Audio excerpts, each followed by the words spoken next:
ISO is another thing that can affect your photos when you're shooting on manual, and in this video I'm going to share with you how. So it's another bit of terminology to get your head around. ISO, what? Yes, I know. ISO stands for the International Organisation for Standardisation. Yeah, you try and get your tongue around that one. And what's that got to do with photography? They're the governing body that sets standards for things, and with photography it's your camera sensor's sensitivity. ISO, like aperture and shutter speeds, is also measured on a scale.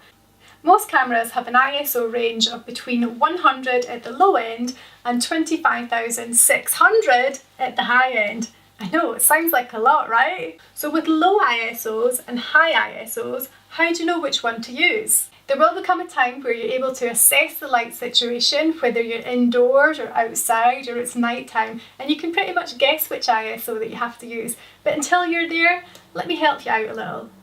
If you're shooting outside on a bright sunny day, then that's where you can use a low ISO of 100. If you're shooting indoors, it really does depend how much light you have available, whether you're in a dark or a light room, but you could try an ISO of around about 800. Then as we go even higher up the scale, you might want to use an ISO of anywhere from around about 1000 to 6400 if you're photographing the night sky. And that's because you're shooting in near darkness and you need to bring in as much light as possible. So you're basically saying to your camera when you bump up the ISO, give me more light! Now the problem with using higher ISOs is that sometimes it can make your images look grainy. We call that noise or digital grain.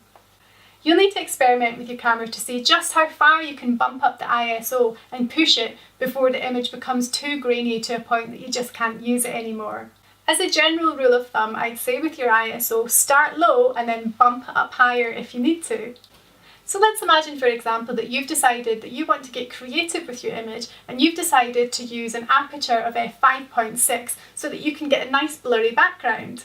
When you're shooting on manual, you get to control all the things. So you're deciding on the aperture, the shutter speed and the ISO. So you've decided that you want to use an aperture of f5.6 to give you that nice blurry background, but your shutter speed needs to be fast enough to capture movement within your image as well. When you're looking at the exposure indicator and you're trying to get that dial bang in the middle so that you can have a nice balanced photo that isn't too light and it's not too dark, and you find that the shutter speed just isn't fast enough, then that's when you need to put up the ISO. When you put up the ISO, it will give you the ability to choose a faster shutter speed.